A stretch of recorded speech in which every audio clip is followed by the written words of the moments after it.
Looks like we need 14, the longer ones for each bay, so we need 3 times 14, 42. We need 7 of the shorter ones for over the windows for each window, so 21 of those, and then 10 inches wide by the window width for underneath. Try to do as little cutting up there as possible today to keep the junk off the paper.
this is it for the substrate.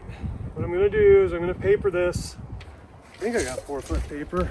I need to get up over the top a little bit. I may have to cut a little piece to get over it. If I get down to there, yeah, that'll get me on top. That's probably okay. I want to keep water out from this part here, so if I can at least get to that, I'll be good. I'm trying to work with the roofer right now to come up with a 2-part flashing for this end wall here. I know he'll bread pan the ends, but he also has a hook closure that'll probably go either on a Z-bar or on the bread panned end. The bread panned end, if he puts a hook closure there, it's a little close to the wall because I actually have about 2 inches of siding. I have an inch of rough sawn cedar and then an inch of bat, or 7/8 of bat. So I'm trying to come up with a 2-part system with him to move that away so that I can get all this sided on here, get the windows set, and then I can work my roof up to get away from having to work on top of a finished double lock standing seam roof right here. This is a 10 and 12 up here. This is a 4.5 and 12. These pieces of siding are going to be about 4 feet long, 4 feet or under, depending on where the flashing hits. But because of the steepness of the upper roof and the shallowness of the lower roof, I only actually have 3 feet to work under there. So what I'm going to do is paper this and then stick in. Boy, that doesn't work either because I'll have to paper over the top of that. I'm going to go ahead and put in this purlin here, and then in hopes I can get the flashing to then place all the siding on here in the windows and just be done. We can take the inner window panel out so it's just a frame. It's just kind of like a drop-in storm window that you can tip back, I guess. Anyway, that's what I'm up against, and if we can work something out and I know the flashing's coming, so that I can set the base, basically a base edge to set the siding on, I'll just go work on the other side or work on the purlins here above this. I won't put this bottom one in because it'll just be in the way, but if I get that done, that would save everybody. It would give the customer a cleaner job, and it would make my life tremendously easier when it comes time to side this. It may be a little bit more work for the roofer, but in the end, it's only a minimal amount. So anyway, that's what I'm up against. I'm going to paper this wall.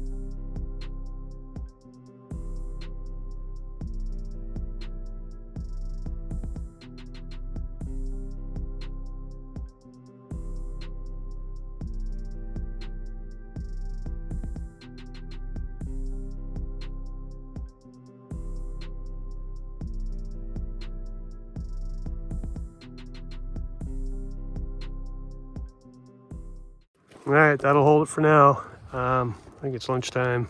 What time is it? Oh, 12:30. Put that purlin on after lunch and see where it gets me. If I feel like I want to go higher with those, I may build a rig and bring a plank tomorrow. Use a crane to set the plank. I got a big plank that will go across 2 bays. I've got a couple of big angle braces to put from the bottom of that truss up to the top of that truss. Yeah, it goes up that way. Yep, that way. So I'll put those in, scissor lift and crane, and get those, double check all the highest gable ends for being plumb before we start putting purlins on that. I may put the wall purlin on there, but that'll be it.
All right, here's the layout for these braces. I had them backwards in my mind when I described it earlier. So it comes from low down on the gable bent here by the crane, and it runs up. It looks like it's at an 812. The factor for that is 1.202. I have, I think, 133 and a quarter in between those at the bottom. It's probably a little tiny bit bigger at the top, but in any case, it checks out to 160 inches, which is 13.4, and they're calling for 13.4 and 7/16. So somewhere within a ½ inch, I'll go double check the plumb on this, and I'm probably close enough. I can just cut 2 of these and run them up there with the crane and screw them into location. So we'll do that next.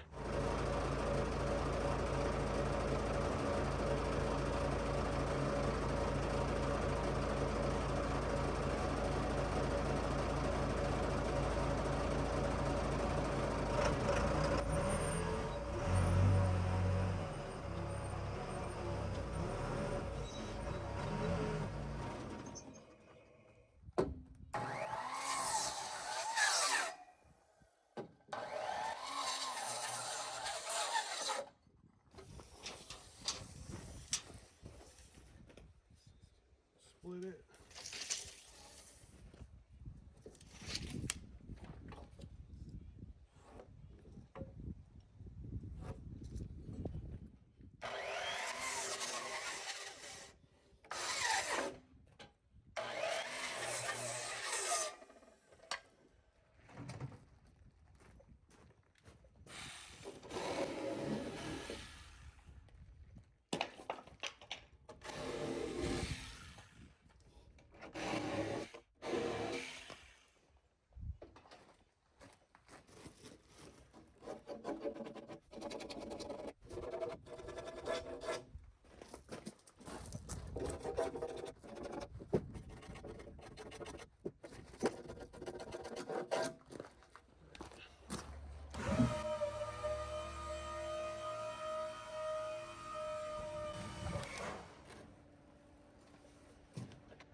Okay, so location of this brace is, I have 5'10½". We're going to lay this out down here. The bottom of the brace goes somewhere in here, and I think it's set by wherever that point is on the top of that rafter there. So we're going to check it down here.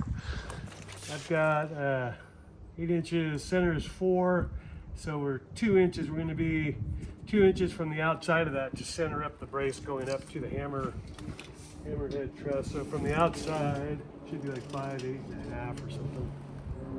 Yeah, so 68.5. I don't have a calculator. All right, so we know it's 68.5.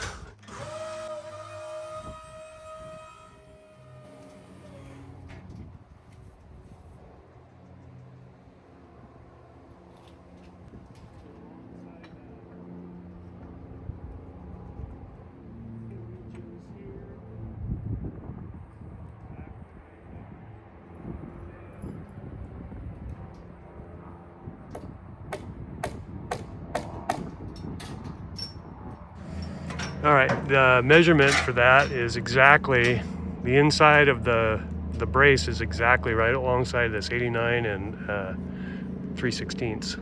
So squared over, the outside corner of that at 4 inches from that would be hitting right there. So we've put a nail so we can rig the thing at an angle and then just kind of suck it up in there. And it's gonna go down at an angle and hit 2 inches. Well, hit in the center of that is where it's going to go, and its placement there is the result, not a target. Our target is here, and we'll just suck it up tight and go for it because the measurement's correct and everything's plumb. I just ran a plumb bob down from this one, and it's sitting exactly on its line. Well, within an eighth over 30 feet. I think it's pretty good.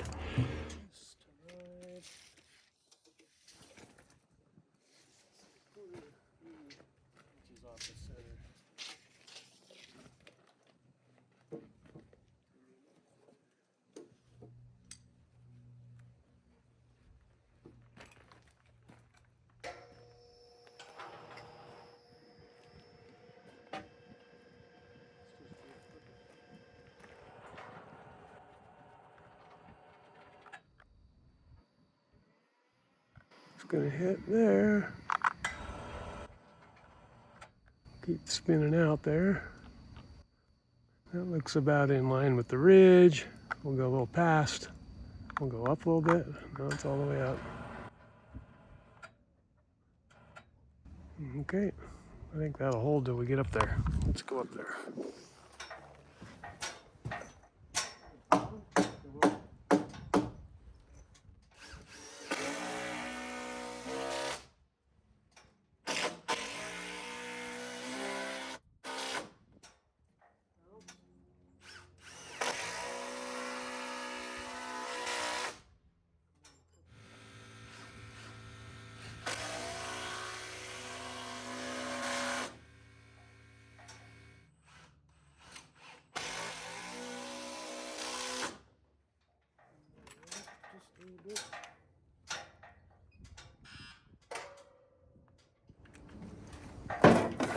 Power in.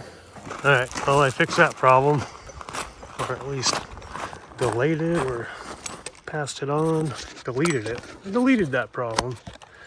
I don't know if it's an arc fault breaker in there or a GFI on the 220, which is uncommon, but there it was. Typically in Oregon, we just take all the GFIs out.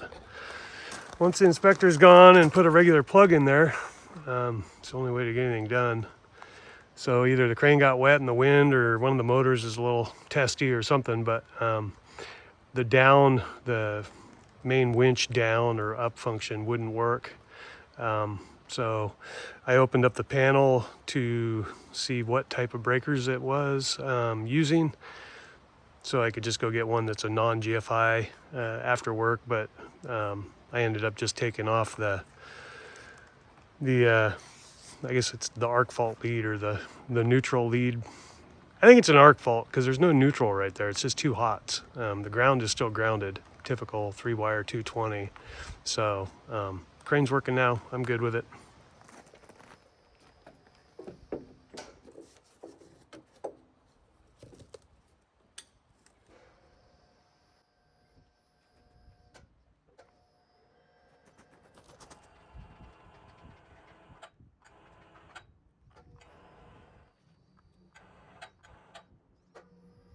Swing in a little more to clear that end. You can always swing back. All right, we'll go chase it up there. Controlling it with the edge of the lift, like so.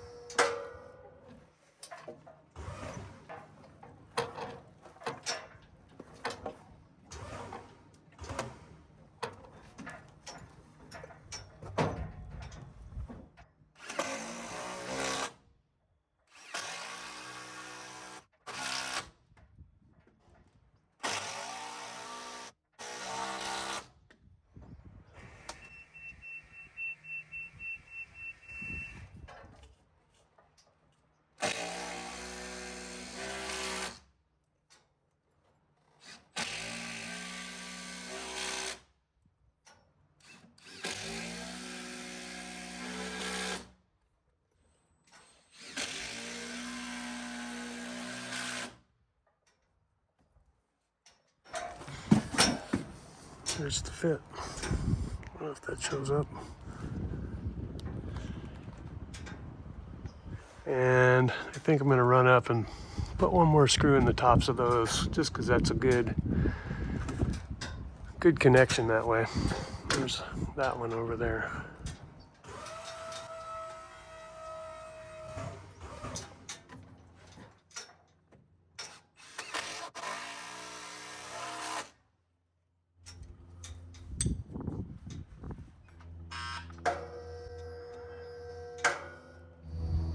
I forgot to put my ground rod in.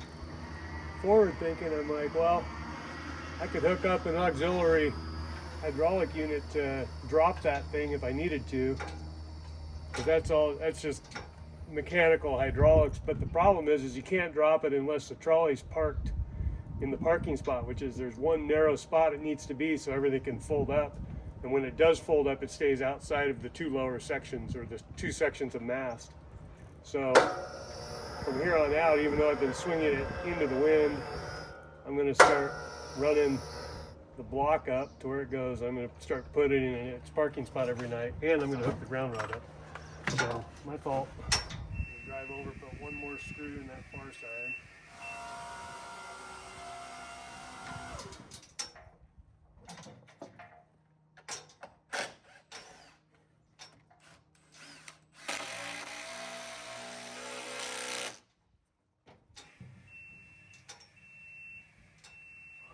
Back here the next day. It feels like Tuesday today. That's what I did yesterday. I got all that wrapped up and those braces.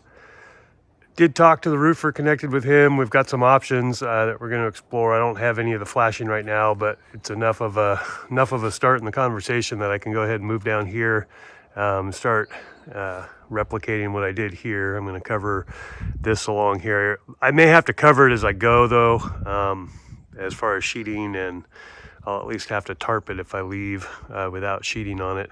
I think we're supposed to get some more rain off and on. I'm trying to keep this pine dry.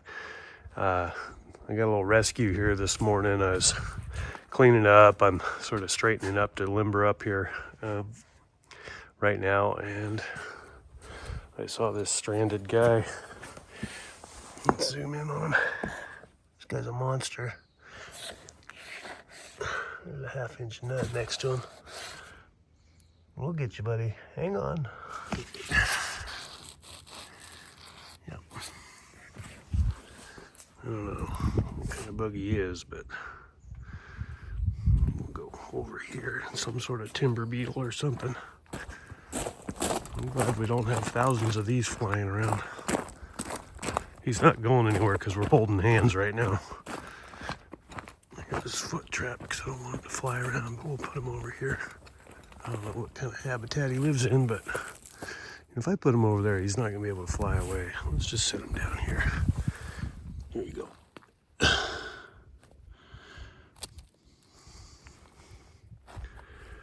You gonna be able to fly?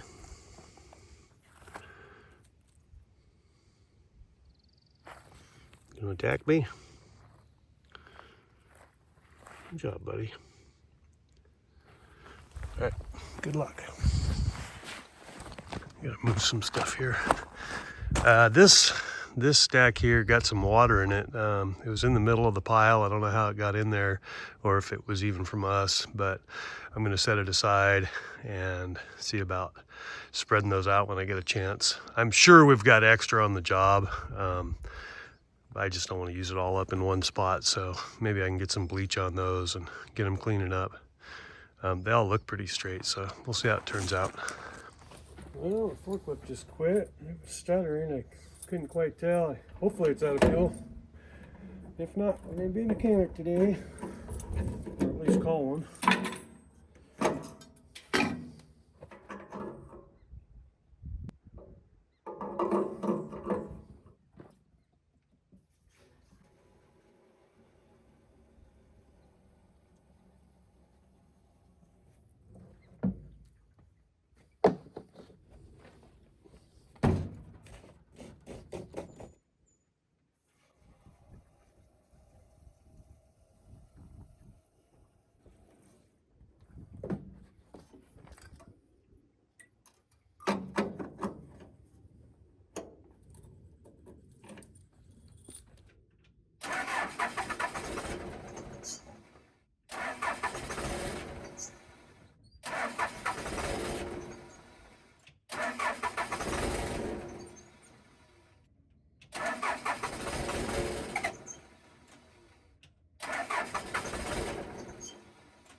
All right, that was a good save.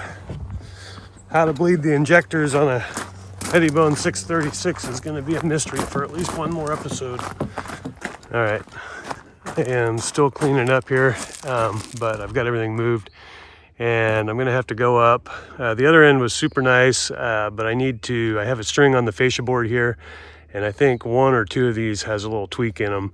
I think one has to go out and the other one has to come in. So I'm going to look at those, get those straightened, and start covering that. All right, I lied. I guess we do get to bleed injectors. Hopefully that's it. I'll have to restart the thing and it won't start at all. That's gonna be 7/16. Hang on.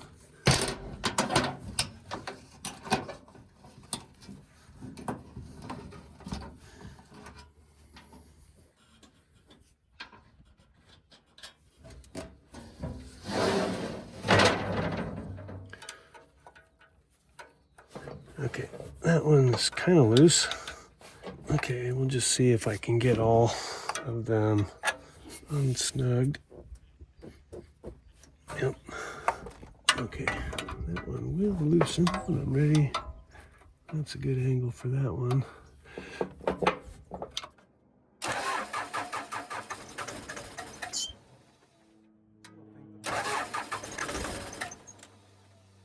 Try the second one, just in case that did clear it.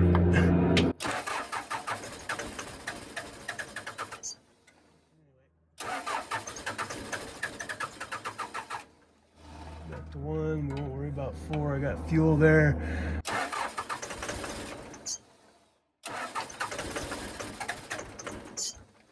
Sometimes it'll start on 1, we'll go to 2. I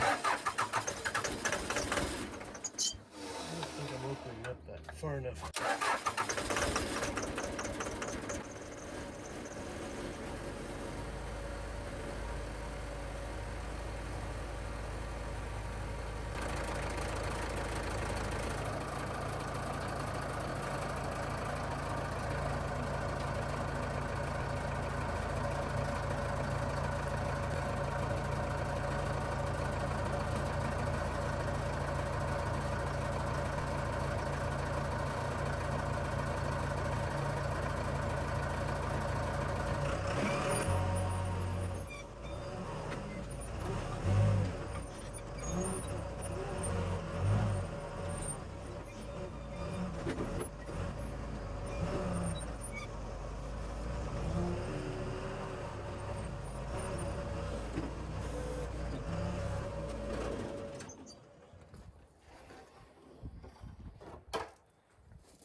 Okay, we need a 4 1/4 rip to finish out that.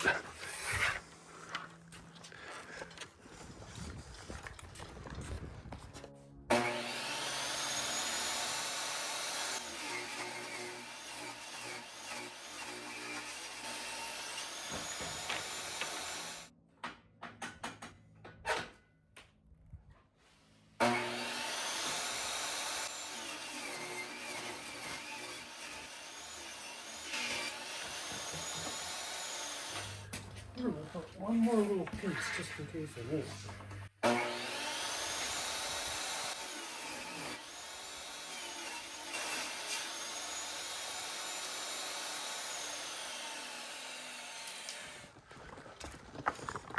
Gotta stand this up one-handed.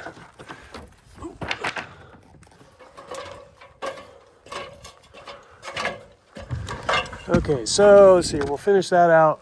We will start the pre-stain stuff in that last bit of overhang there. I stocked a few over there to finish out when I get there. I like going left to right on this. I like having my left knee uphill, it seems like, so that's what I'll just keep doing. And then I'll clean up a little bit and grab the rest of this stuff so I can pre-cut it in the morning, stage it so I can cut it first thing. And we'll finish that out in the morning. I don't think it's gonna rain tonight. Probably better to leave this uncovered than to run the chance of have OSB on it and get it wet in between them. So we'll just go like that. Leave it for today and then sheet it all tomorrow.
Okay, that's the start of the trim board, the picture frame piece for up there to give me something to butt into. It's just a little bit better look than having all the V grooves come up against that. So I'll trim, you can see it up in there. Anyway, that's for the other side. Gives me something to butt the piece into, and it's a clean stop.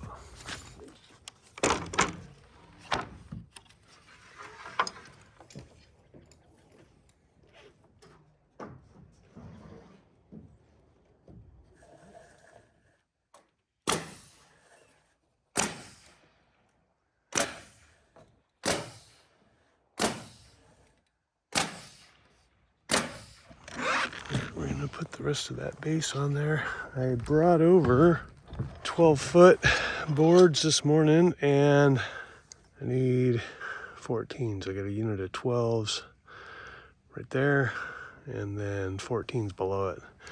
So this is like 12-foot 4, something like that. Anyway, I'll have to dig that out.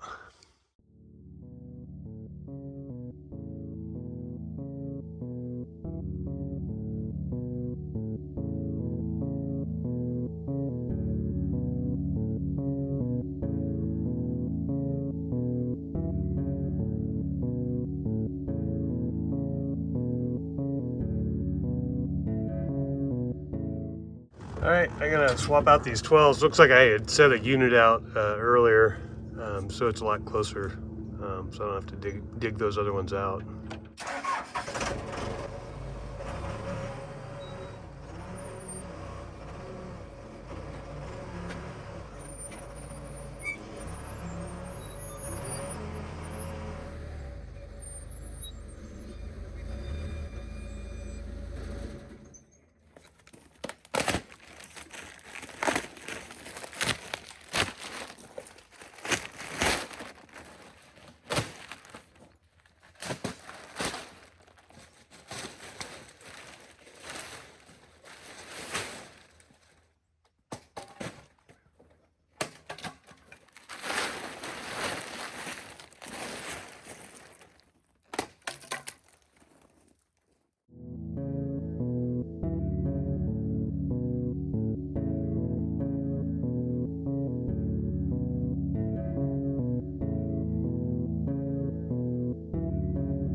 Okay, gonna take a break, coffee time, right at 10 or somewhere around there. That was an hour. I started at 9 and got a little over 3 bays done.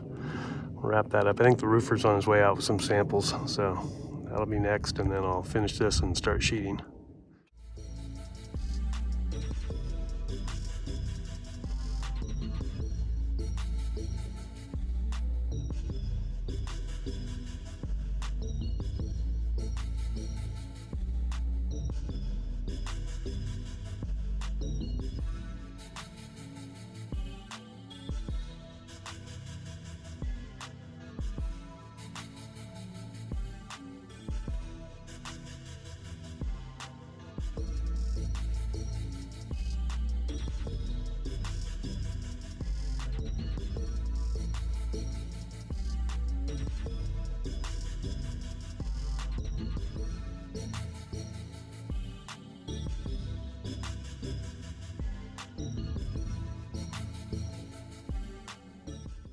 All right, I just did this side a little bit different. I pre-cut everything down here and stacked it in the order it goes on the roof in every other course, in the hopes it speeds things up a little bit.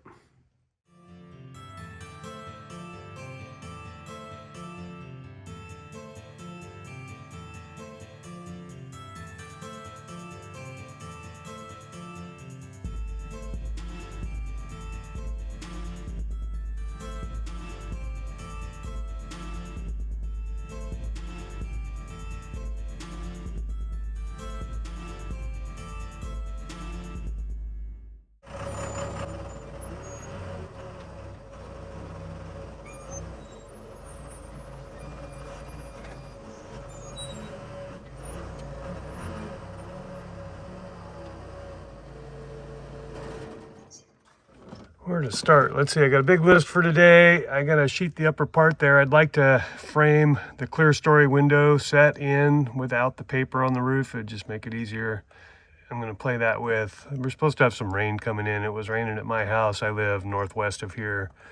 Oh, quite a bit, but not that far as a crow flies. So I'd like to get all this papered, framed up, ready. There's an outside chance I might not be here tomorrow. So if that's the case, I want everything cleaned up. So I'm gonna have to really stick to it today. I didn't film cutting and stacking this stuff, but everything's stacked and staged like it was for yesterday. So I can just pull it off and sheet that upper section and just keep working. Be a lot of time lapse today, more of the same.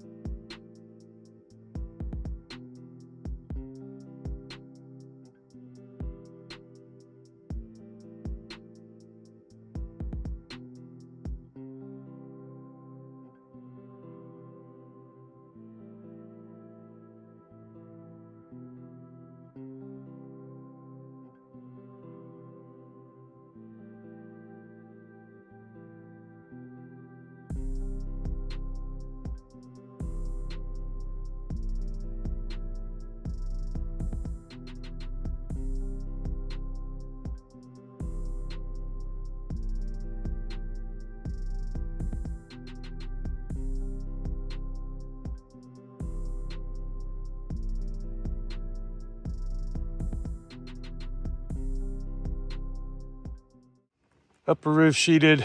I'm gonna go down and get change of tools here and some material, start framing these out. Rain looks like it's holding off, not even sprinkling, so that's good. I do have my initial line snapped, so I can start it out right away. So I'll make sure I have everything ready to go. Paper's here. All right, we'll get to it.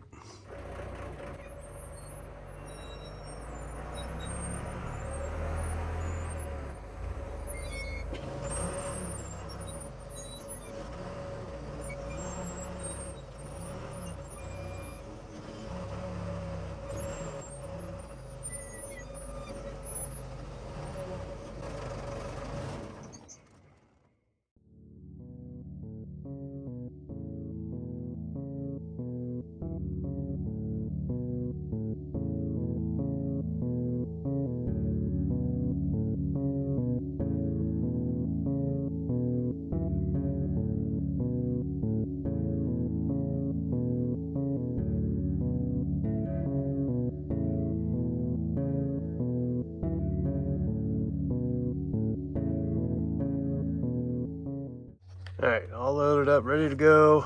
Let's see here. Should be on now. Back out of this one. There we go.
Okay, just like on the other side, the two center bays are like full 12 foot on center. The outside ones are less because of layout. So centering the windows, what we'll do is we'll make the space next to the window equal, and it'll leave the right hand side and then the left hand side at the other end a little narrower. But since you can see all the way to the outside of the sheeting, or to the inside of the sheeting, it'll appear more balanced.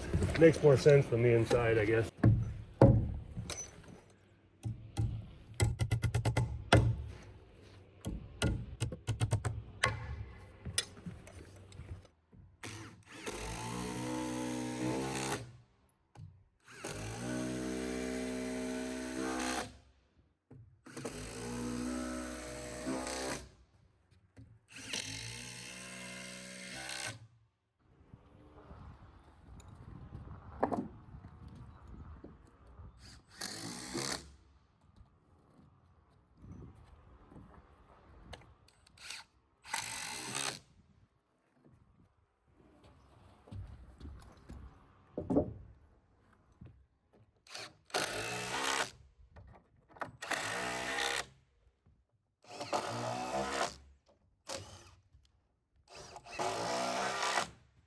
Okay, we got the first bits of sprinkle coming over the hill.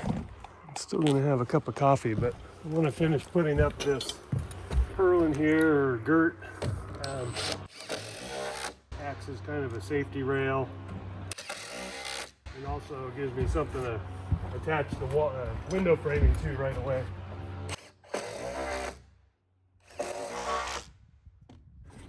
I can see a little light underneath the gray, so maybe it's not that big of a deal. Cross your fingers.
Okay, back after it here.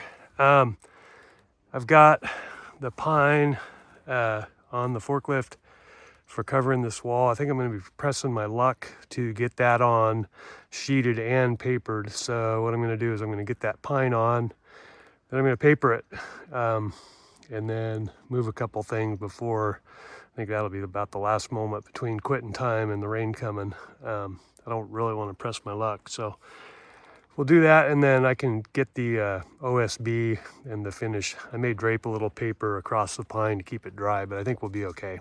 Anyway, that's how we'll finish out the day here.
All right, I got the OSB for that clear story wall cut out, set on there. I've still been cleaning up, just not filming at all.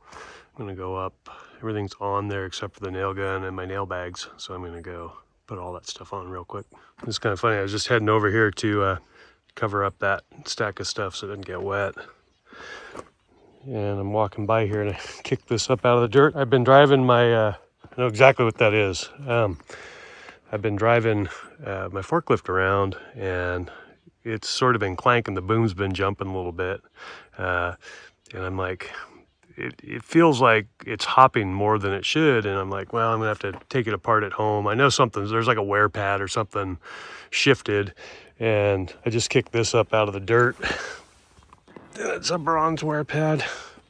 Sits on a center pin. It's supposed to fill with grease. There's UHMW ones in there, but I'm gonna have to investigate when I get this thing home.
clean that out of there. I can use those crooked ones a little higher up. I'll have to work with that one a little bit more. Anyway, I'm going to cover the top edge of this. It's starting to rain finally.